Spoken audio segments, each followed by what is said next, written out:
everybody, it's Kelly and I have another new layout for you today. This is another photo from my trip to Florida this past spring. I'm going to be using papers from Paige Evans again on this one. So I'm going to use that multicolored piece that I'm just cutting right now. That is from Pink Paisley Turn the Page, and it's paper number 6. And then I'll mount that on that navy paper behind there, which is from Paige Evans Pick Me Up. It's the 12 by 12 pad there. So I'll gut this navy paper just because you know how much we love navy paper and they can be few and far between. So I'll definitely I'm going to definitely save that, even though I have a boatload of paper. Navy is always scarce in my collection because I use it so much. It's such a great neutral without being black, white, or brown. Anyway, so I'm gutting that, and then I'll mount that squared paper, the multi-square paper, the number 6 paper, on top of that. And what I had to do for that, I had to cut it a little bit more carefully because I didn't want to leave a partial row. I wanted to have like full rows of those squares. So I was really paying attention to that as I was trimming it. Instead of, a lot of times I trim the piece of paper that's going on top to 11 by 11. That's just a measurement that I like and am comfortable with. And then I trim the back square to an inch or 11 1/4 inches so that there's a little bit of a shelf for the top square to rest on. And if you forget to do that, you can just back them both with a piece of paper and it'll be okay in the end, because I did that not that long ago. Anyway, so I just mounted the photograph there on that pink paper, which is from, again, the Pick Me Up 12 by 12 pad. And then I found that chipboard from the Pick Me Up collection that says Happiness. And I really liked that piece, so I decided I would use that. And then I found this sticker that says I love this life, and that came from the Pick Me Up stickers as well. So I'm using a lot of Pick Me Up here. And then I found that other sticker that's up at the top there that says that's so cool, I think. Yeah, that was so cool. So I like that, and it's bringing in some of the orange from the little Happiness chipboard there. So I like the way that brought that all together, or will. So I have now on the top and on the bottom on the diagonal, I have a diagonal element going that will go right through the picture, which helps draw your eye through the layout. I've talked about that before, but in case you're a new subscriber, you may not have heard that. So now I did something else. I double matted my photograph, which you guys rarely see me do, but I thought I needed a little bit more darkness behind it. I didn't think I was getting enough separation from all the pinks and the lighter colors, so I double matted. And I just did that with a piece of the navy paper, so good thing I gutted that paper, right? Now I am looking through my journaling cards there, which sit just off to my right, so you're getting a beautiful shot of my robe and my hair. So I'm going to actually just use my Memento Dewdrop there to darken the edge up just a little bit, because it's pretty white compared to the rest of the layout, which I'm okay with because the Happiness has some white in it, but there's a ton of white there, especially considering how dark the photograph is. And in the end, I'll blend that in a little bit better using embellishments, and we'll walk you through that. So now I'm just kind of looking at how I want this arranged, where I want that photograph sitting. I want some space between the bottom and that photograph, the bottom of the photo cluster and the photograph. Sorry, I want it between that bottom embellishment that says I love this life and then the photo cluster. All right, so I have some basics down here.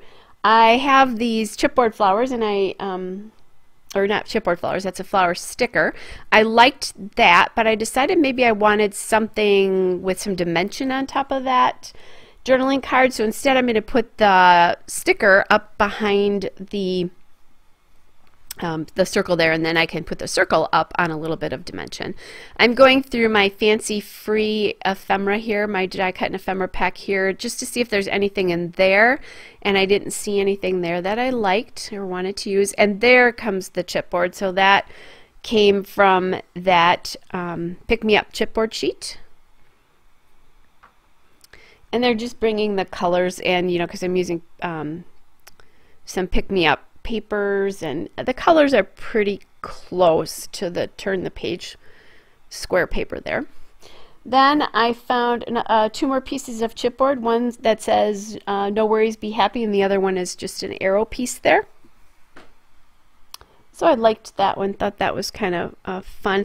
And then you won't see this, but I find a puffy sticker from Turn the Page, and I put that on top of the arrow, and it just says hello. So take a peek for that at the end in the still shots. So what I'm doing there, now I talked about how I was going to integrate the journaling card into the colors, and because the colors are now sitting on top of the journaling card, I think it does a nice job of doing that. I'm grabbing some little heart stickers from the Turn the Page sticker sheet and kind of putting those around the page, just in different colors, just incorporating the different colors there.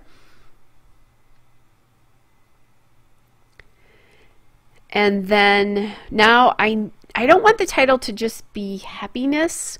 I'm thinking I want to call it Catch of the Day. So I'm going to use these mini tile letter stickers from My Little Shoebox. It's the mini alpha stickers in the blush color, and that works really well with the more blushy pink that's on the page.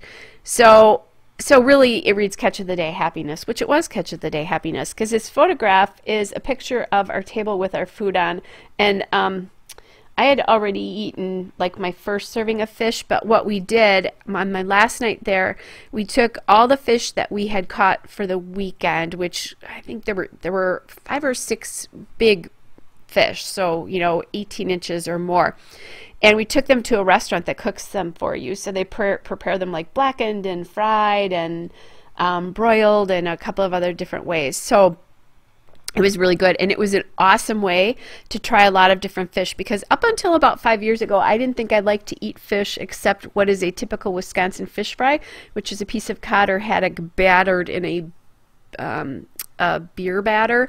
So that's a typical Wisconsin thing that you don't find in a lot of other areas of the country. There are a few more that have it, but anyway, I discovered I like all sorts of fish. It just needs to be fresh. I think I wasn't eating fresh fish per se. So I've got that alphabet down, and it featured heavily on my beautiful plate of French fries there, which I didn't even eat half of those. That's so funny.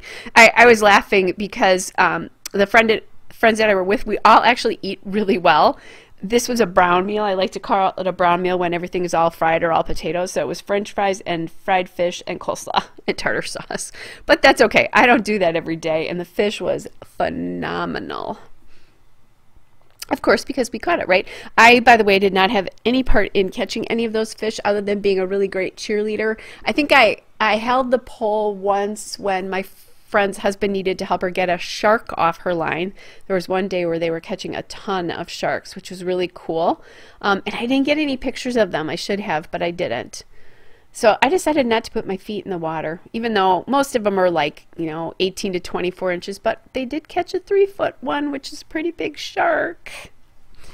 Anyway, so now I just about have my title down there, and I was using the line to kind of mount it on to make it easy for me, tapping my fingers there because I know I want something else on here, like some sort of different element. I was thinking about wood, and then I found these freckled fawn enamel dots, and that's what I'm going to do. So I'll scatter kind of a blushy mauve-y pinky color of those enamel dots in the different clusters there, just to give it, again, another just different dimension and a different kind of finish on the layout.